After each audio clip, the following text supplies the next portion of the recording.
pa-speechless. Wala talaga akong masabi dahil wala din akong alam kung ano yung, ang alam ko nga lang, cellphone lang yung alam ko na may camera.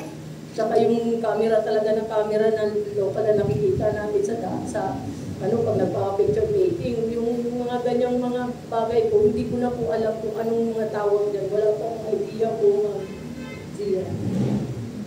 Ito yung sinagot sa akin nung pina-check ko kasi, no? Yung sinasabi mo, number 7 of that is used only for time stamping video. Time stamping. Kung gaano kalayo, anong time, anong distance, gaano katagal binyahe, no? Yung sinasabi mo kasi lahat yan.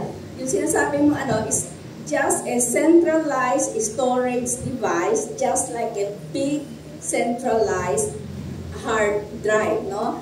Tapos, yung LiDAR na sinasabi mo is just a GPS device with SIM to provide location while you are moving. It's just like a sonar device used to measure distance, no?